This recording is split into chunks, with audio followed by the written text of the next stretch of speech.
آپ سمجھتے ہیں کہ وہ مزید آنا بھی چاہیے اور جتنا ہو جائے اتنا بہتر ہے, اتنے مریضوں کو فائدہ ہوگا؟ جی بالکل, ہمارا ایسٹیمیٹ ہے کہ لاہور کا جو شوکت خانم ہے اس طرح کی تقریباً 20 ہسپتال چاہیے پاکستان میں تاکہ سارے مریضوں کا کینسر کا علاج اسی معیار پہ ہو جیسے لاہور اور پشاور کے شوکت خانم میں ہوتا ہے. سو کراچی میں انشاءاللہ یہ تیسرا ہسپتال بنے گا تو ہم تقریباً اپنی انٹیک ڈبل کر سکیں گے اور یہ بہت یوزفل ہوگا, بہت بینیفٹ کرے گا لوگوں کو, مستحق مریضوں کو بھی, اور وہ جو پے کر سکتے ہیں وہ بھی, خاص طور پہ وہ بھی جو باہر جاتے ہیں ملک سے اس وقت علاج کرانے. جہاں تک چیریٹی کا یا ڈونیشنز کا تعلق ہے وہ تو ہمیشہ ہی ہمیں جیسے میں نے کہا ضرورت ہوتی ہے. ہر سال کا بجٹ پچھلے سال سے زیادہ ہوتا ہے, بٹ اگین اللہ کے فضل سے ہر سال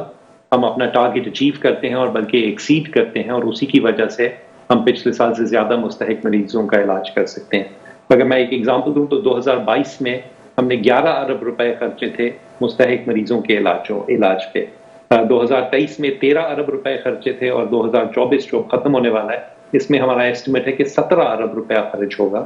مستحق مریضوں کے علاج پہ لاہور اور پشاور میں ملا کے. اور کراچی میں بھی ہم تھوڑی سی ایک ٹریٹمنٹ فیسلٹی ہے ہماری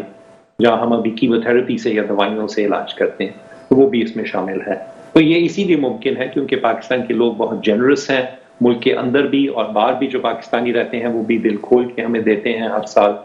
رمضان آنے والا ہے, انشاءاللہ مارچ میں رمضان شروع ہو جائے گا, تو ہم آپ کے ذریعے یہ بھی اپیل کرتے ہیں کہ لوگ ہمیں اپنی زکوٰۃ دیتے ہوئے یاد رکھیں. اس کے علاوہ ہمارا قربانی کیمپین ہوتا ہے بقرہ عید پہ, اس میں بھی لوگ اپنی قربانی کے ذریعے ہمیں ہیلپ کر سکتے ہیں, اور سارا سال آپ ڈونیٹ کر سکتے ہیں ایک اسپیسیفک ہاسپٹل کے لیے, کراچی کے لیے. فرض کرے کوئی شخص بہت زیادہ نہیں ڈونیٹ کر سکتا لیکن وہ پھر بھی اس کار خیر میں اپنا حصہ ڈالنا چاہتا ہے, تو کس حد تک پیسے جو ہے وہ منیمم آپ کے پاس جو ہے وہ اکاؤنٹس میں ٹرانسفر کر سکتا ہے؟ منیمم کوئی نہیں ہے جی, کوئی 1 روپیہ بھی دینا چاہے وہ بھی ہم بہت خوشی سے لیں گے. جب لاہور کا ہسپتال بنا تھا تو ایوریج جو ڈونیشن تھی وہ 10 روپے تھی, جب پشاور کا بنا تھا تو ایوریج ڈونیشن 100 روپے. اگر کراچی کے لیے بھی اگر ہمیں کوئی 5, 10, 100 روپیہ بھی روز دے تو وہ بھی لاکھوں کروڑوں بن جاتے ہیں جب اتنے سارے لوگ دیں گے. 770 پہ اگر آپ ایک بلینک SMS بھیجیں تو ہمیں 20 روپے ملتے ہیں. آپ ہماری ویب سائٹ پہ جا کے www.shaukatkhanum.org.pk پہ اگر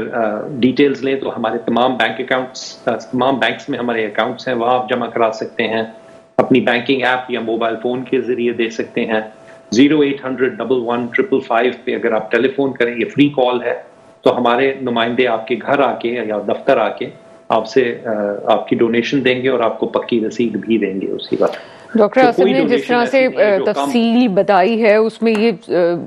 ان تمام کی معلومات اگر کسی سے رہ بھی گئی ہیں تو آپ شوکت خانم میموریل ٹرسٹ ہسپتال کی جو ویب سائٹ ہے وہاں پہ جا کے آپ دیکھ سکتے ہیں. اور جو چیز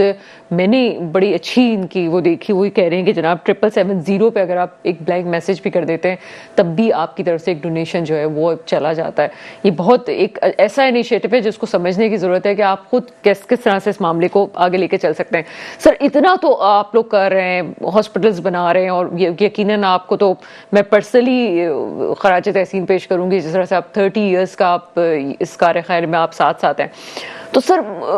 کس قسم کی آپ یہ سمجھتے ہیں کہ کیوں لوگ جتنا پیسہ اس پہ لگ رہا ہے یا کام ہو رہا ہے, کیا اویئرنیس سیشنز بھی ہو رہے ہیں؟ کیونکہ ابھی ہمارے پاس جو نیوز آتی ہے اس میں یہ ہے کہ ہر 9 میں سے خاتون کو بریسٹ کینسر ہے اور منہ کا کینسر الگ ہو رہا ہے.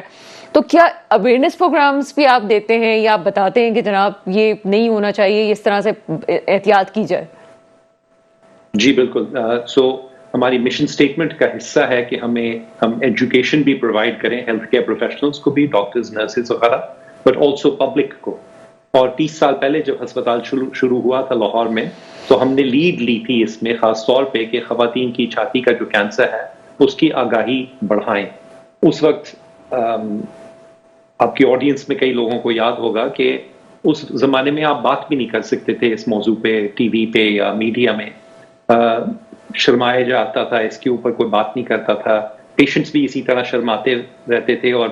ٹائم پہ اپنے ڈاکٹر کے پاس نہیں جاتے تھے. تو 30 سال میں اب یہ سچویشن ہے کہ پورا اکتوبر اب بریسٹ کینسر اویئرنیس مہینہ بنایا جاتا ہے, ملک بھر میں بلڈنگز الومینیٹ ہوتی ہیں, سو آن سارے میڈیا میں, اور اس میں میڈیا کا بہت بڑا رول ہے اس کو انکریز کرنے کی اویئرنیس میں. سو یہ بہت امپورٹنٹ آپ نے سبجیکٹ ریز کیا ہے کہ بریسٹ کینسر یا چھاتی کا کینسر سب سے کامن کینسر ہے خواتین میں، اور یہ ایک ایسی بیماری ہے جو بالکل قابل علاج ہے اگر ارلی سٹیجز میں پکڑی جائے. تو تمام خواتین کو 18 سال کی عمر کے بعد اپنی چھاتی کا ہر مہینے ہاتھ سے معائنہ کرنا چاہیے. اگر کوئی گلٹی محسوس ہو یا درد ہو کہیں تو فوراً چیک کرانا چاہیے. زیادہ تر کیسز میں وہ کینسر نہیں ہوگا، لیکن چیک کرا کے یہ تسلی ہو جائے گی کہ وہ نہیں ہے. اور اگر کوئی خدا نخواستہ ہے اس کی ایسی کوئی فیچرز ہوں تو فوراً ٹیسٹ ہو سکتا ہے، کیونکہ سٹیج 1 میں بریسٹ کینسر جو ہے وہ 95% سے زیادہ مکمل علاج ہو جاتا ہے. انفارچونیٹلی ہمارے یہاں پاکستان میں سٹیج 3 میں زیادہ تر لوگ آتے ہیں ڈاکٹر کے پاس، جبکہ صرف 40% امکان ہوتا ہے مکمل علاج کا. منہ کا اور زبان کا، ہونٹ کا، گال کا جو کینسر ہے، چھالیا، پان، گٹکا، تمباکو کے استعمال سے یہ انٹائرلی پریونٹیبل ہے. اگر یہ چیزیں نہ استعمال کریں تو یہ کینسرز نہیں ہوں گے. سملرلی لنگ کینسر اسموکنگ کے ساتھ جو ایسوسیٹڈ ہے، لیور کینسر وزن زیادہ ہونے کی وجہ سے، پولی کنٹرول ڈائبٹیز اور ہیپیٹائٹس بی اور سی انفیکشن. ہیپیٹائٹس بی کی ویکسین ہے وہ سب کو لگوانی چاہیے. تو یہ بہت سارے میجرز ہیں جن پہ ہم نے بہت کام کیا ہے پچھلے 30 سال میں اور آگے بھی کر رہے ہیں، جن سے کینسر کی اویئرنیس بڑھ سکتی ہے، ارلی ڈائگنوسس ہو سکتا ہے، better detection and better treatment ہو سکتی ہے. اچھا سر، جب تک ہاسپٹل آپ کا فنکشنل ہوگا تو اس سے پہلے کیا آپ فیسلٹیز کچھ کراچی کے عوام کے لیے دے رہے ہیں؟ کیا ڈسپینسریز آپ کی موجود ہیں یہاں پہ؟ رائٹ. سو ہمارا ایک ڈائگنوسٹک سینٹر اور کلینک ہے DHA فیز 7 میں، جہاں پہ ہماری لیب ہے اور ہمارے آنکولوجسٹس ہیں، کینسر کی اسپیشلسٹ ہیں، جو کینسر کا علاج کیموتھراپی سے ہو سکتا ہے، دوائیوں سے، وہ وہاں کرتے ہیں. اور وہاں بھی اسی طرح مفت کیا جاتا ہے جیسے لاہور اور پشاور میں ہوتا ہے. اور کیونکہ ابھی وہ پورا ہاسپٹل نہیں ہے، وہاں سرجری نہیں ہے یا بجلی کی شعاعیں نہیں ہیں، تو پھر ان مریضوں کو یہاں ہم آفر کرتے ہیں کہ وہ لاہور آ کے فری علاج کرا سکیں.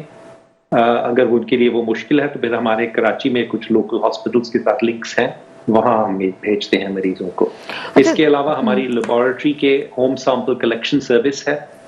جو اگین ہماری ویب سائٹ پہ ساری ڈیٹیلز ہیں. آپ اس پہ فون کریں تو آپ کے گھر سے آ کے 100 منٹ کے اندر اندر آپ کا سیمپل لے لیا جائے گا اور آپ کو آن لائن رپورٹ دی جائے گی. اس سے جو منافع کمایا جاتا ہے وہ بھی مستحق مریضوں کے علاج میں استعمال کیا جاتا ہے. سر، اب کراچی والے آپ کو دیکھ رہے ہیں، کیا پیغام دینا چاہیں گے کہ کس طرح سے مزید آپ اس کار خیر میں جو ہے کراچی والے آپ کا ساتھ دے سکتے ہیں؟ جیسے آپ نے پہلے بھی کہا کہ کراچی ہمیشہ آگے رہتا ہے. جی بالکل. سو ہم ہمیشہ کہتے ہیں کہ کراچی وہ شہر ہے جس نے باقی پاکستان کو چیریٹی کے بارے میں سکھایا. کراچی کا سب سے پرانا ٹریڈیشن ہے چیریٹی کا، فلانتھروپی کا. پارٹیشن سے پہلے بھی، پارٹیشن کے بعد بھی لوگوں نے وہ کنٹینیو کیا. کراچی نے ہمیشہ لاہور اور پشاور کو سپورٹ کیا. کراچی کے لوگ ہی اپنے آپ ہی اگر ڈونیٹ کریں دل کھول کے، جس طرح وہ اتنی اور چیریٹیز کو کرتے ہیں اور ہمیں بھی کرتے ہیں، تو یہی ٹریڈیشن وہ جاری رکھیں تو انشاءاللہ شوکت خانم کراچی بہت جلدی کمپلیٹ ہو سکتا ہے اور اس کے دروازے کھلیں گے اور انشاءاللہ اسی طرح وہاں پہ مستحق مریضوں کا علاج کیا جائے گا. جیسے آپ نے اپنی انٹروڈکشن میں کہا،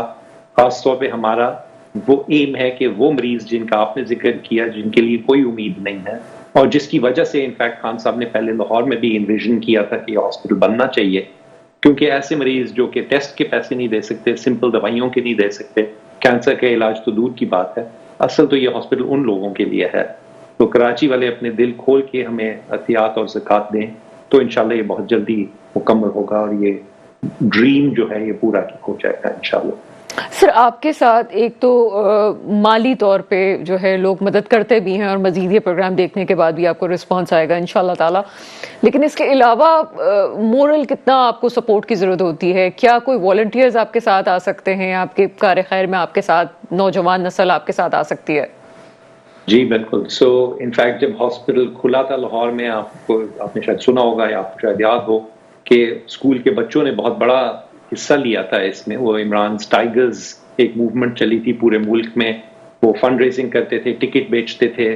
اپنے محلوں میں، گھر میں، اسکول میں، اور پیسے جمع کرتے تھے. وہ پروگرام ابھی بھی چلتا ہے اور ماشاءاللہ اکثر ان بچوں کے اب بچے آ کے تو وہی کام کر رہے ہیں جو ان کے والدین نے کیا تھا 30 سال پہلے یا 35 سال پہلے. ہر سال ہمارے یہاں خاص طور پہ گرمیوں کی چھٹیوں میں، بٹ سارا سال ہی اسٹوڈنٹس آتے ہیں لاہور میں بھی پشاور میں بھی الیکٹیو کرنے والنٹیئر کرنے آبزرورشپس کرنے اسکول کے اسٹوڈنٹس بھی آتے ہیں بڑے یونیورسٹی وغیرہ کے اسٹوڈنٹس بھی آتے ہیں ڈپینڈنگ آن دیئر ایج ہم مختلف ان کو اپرچونیٹیز پرووائڈ کرتے ہیں اس کے علاوہ ملک بھر میں اینڈ اوورسیز ہمارا اسٹوڈنٹ ایمبیسڈر پروگرام ہے جس میں بچے اسٹوڈنٹس والنٹیئر کر سکتے ہیں ٹو ریز اویئرنیس کینسر کے بارے میں ان جنرل بٹ آلسو شوکت خانم کے بارے میں اور شوکت خانم کے فنڈ ریزنگ ایونٹس میں پارٹیسپیٹ کر سکتے ہیں اور آرگنائز کر سکتے ہیں تو بہت ساری اپرچونیٹیز ہیں اگین یہ تمام ڈیٹیلز اس کی ہماری ویب سائٹ پہ اویلیبل ہیں اور اپلیکیشن فارمز وغیرہ بھی ادھر ہی آن لائن اویلیبل ہیں مطلب انڈیویجول بھی آپ سے رابطہ کر سکتا ہے اور ساتھ ساتھ اسکولز آرگنائزیشنز اور یونیورسٹیز بھی آپ سے رابطہ کر سکتی ہیں کہ اگر وہ اپنے طور سے کوئی کام کرنا چاہیں تو وہ کر سکتے ہیں سر اس مسئلے کو میں تھوڑا سا اور وضاحت چاہوں گی آپ نے ایک معاملہ اٹھایا تھا اور اس معاملے کو میں بھی کچھ جانتی ہوں کہ کچھ ڈاکٹرز جو کہ بہت اچھے پڑھے لکھے ڈاکٹر ایسے کہ قابل ڈاکٹر کہنا چاہیے وہ ملک چھوڑ کے جا رہے ہیں وہاں جا کے ٹیسٹ دیتے ہیں اور یہاں کے پاکستانی ڈاکٹرز کے وہاں پہ نمبرز بھی بہت اچھے آتے ہیں جب ان کا ٹیسٹ لیا جاتا ہے اور پھر وہ پاکستان چھوڑ کے جا رہے ہیں کتنا تکلیف دہ ہے یہ سلسلہ یہ جی سب سے زیادہ تکلیف دہ یہی ہے جو ہماری talented educated trained work force جو ہے ڈاکٹرز نرسز ٹیکنالوجسٹ ہیلتھ کے معاملے سے ایٹ لیسٹ یہ بہت بڑا لاس ہے یہ اور بہت مشکل ہوتا ہے اچھے ڈاکٹرز اور نرسز کو ریکروٹ کرنا ان کو ٹرین کرنا اور پھر ان کو ریٹین کرنا اور اگر ایسا کوئی بندہ چلا جائے بیکاز نہ صرف اس آنکالوجسٹ نے یا جو بھی ان کی اسپیشلٹی ہے اس ڈاکٹر نے نہ صرف ہزاروں لاکھوں مریضوں کا شاید علاج کرنا ہے during the course of their career but انہوں نے فیوچر جنریشن جو ہے ڈاکٹرز کی ان کو بھی ٹرین کرنا ہے کیونکہ ہمارے یہاں ہم ایک ٹریننگ انسٹیٹیوٹ بھی ہیں جتنے ہمارے جونیئر ڈاکٹرز ہیں وہ تمام پوسٹ گریجویٹ ٹریننگ پروگرامز میں انرولڈ ہوتے ہیں اینڈ سو جب کوئی ایسا ڈاکٹر جاتا ہے یا کوئی سینئر نرس جاتی ہے تو جنہوں نے ان سے پڑھ کے سیکھنا تھا اور آگے یہ کام چلانا تھا ان کے بھی کیریئرز افیکٹ ہوتے ہیں سو پچھلے 2-3 سال میں خاص طور پہ because of the various economic issues جو رہے کرنسی ڈی ویلیویشن اور انفلیشن وغیرہ اس کی وجہ سے کافی سارے لوگ ہمارے گئے الحمدللہ ان میں سے کچھ پیسے واپس بھی آئے ہیں 2-3 کنسلٹنٹس ہمارے ریسنٹلی واپس بھی آئے ہیں چھوڑنے کے بعد تو ہمیں امید ہے کہ انشاءاللہ اگر حالات بہتر ہوئے تو لوگ واپس ضرور آئیں گے بیکاز جو آپ کام ایز اے ڈاکٹر اور نرس یہاں کر سکتے ہیں آئی تھنک وہ آپ کہیں اور نہیں کر سکتے اور جو سیٹسفیکشن ہوتی ہے آپ کو اپنے ملک میں کام کر کے اپنے لوگوں کو سرو کرنے کی وہ کہیں اور رہ کے نہیں ہو سکتی آئی تھنک اچھا سر یہ جو اعداد و شمار کے حوالے سے کچھ بتائیے گا کہ کیا یہی فگر ہے کہ کہا جا رہا ہے کہ ہر سال 1,05,000 مریضوں میں اضافہ ہو رہا ہے یا ابھی اعداد و شمار کچھ مختلف ہیں ہاں نہیں سو جو لیٹسٹ فگر ہے اور یہ ہمارے ہاسپٹل سے ہی ڈرائیو ہوا ہوا ہے یہ فگر ملک بھر کے لیے وہ یہ ہے کہ تقریباً ہر سال 1,80,000 نئے کینسر کے مریض ڈائگنوز ہوتے ہیں اور ان میں سے کیونکہ جیسے میں نے پہلے بھی کہا تھا کہ زیادہ تر لوگ ایڈوانس سٹیج یا بڑی بھی سٹیج پہ پریزنٹ کرتے ہیں اپنے ڈاکٹر کے پاس پہلی دفعہ آتے ہیں تو 90,000 یعنی کہ 50% ان میں سے ان کی ڈیتھ اسی سال میں ہو جاتی ہے جبکہ ان کا کینسر ڈائگنوز ہوا ہے اصل ٹریجڈی یہ ہے بیکاز ان میں سے بہت سارے مریض ایسے ہیں جو کہ اگر پہلے آ جاتے تو ان کا مکمل علاج ہو سکتا تھا اور وہ واپس اپنے فیملیز کے پاس جا سکتے تھے سوسائٹی کو کنٹریبیوٹ کر سکتے تھے et cetera so lack of awareness ہے لوگوں کو پتہ نہیں ہے کینسر کا انفارچونیٹلی کچھ جگہوں میں ڈاکٹرز کو بھی کم اویئرنیس ہے اس کی پھر تشخیص کی جو فیسلٹیز ہیں وہ نہیں ہیں یا لوگوں کے پاس رسائی نہیں ہے وہ افورڈ نہیں کر سکتے اور پھر خاص طور پہ جب لوگ کینسر کا سنتے ہیں تو وہ سوچتے ہیں یہ تو اتنا مہنگا علاج ہے کہ یہ تو ناممکن ہے ہم افورڈ ہی نہیں کر سکتے تو وہ کوشش ہی نہیں کرتے سو شوکت خانہ میں ایک رے آف ہوپ ہے ایسے مریضوں کے لیے کہ لاہور میں پشاور میں آلریڈی یہ ہے اور انشاءاللہ آپ کے پروگرام کے ذریعے اور اس طرح کے اور ایفرٹس سے کراچی کا ہاسپٹل جلدی انشاءاللہ کھلے گا انشاءاللہ جب بھی اس کی فنڈنگ مکمل ہو جائے تو پھر یہ بہت بڑا انشاءاللہ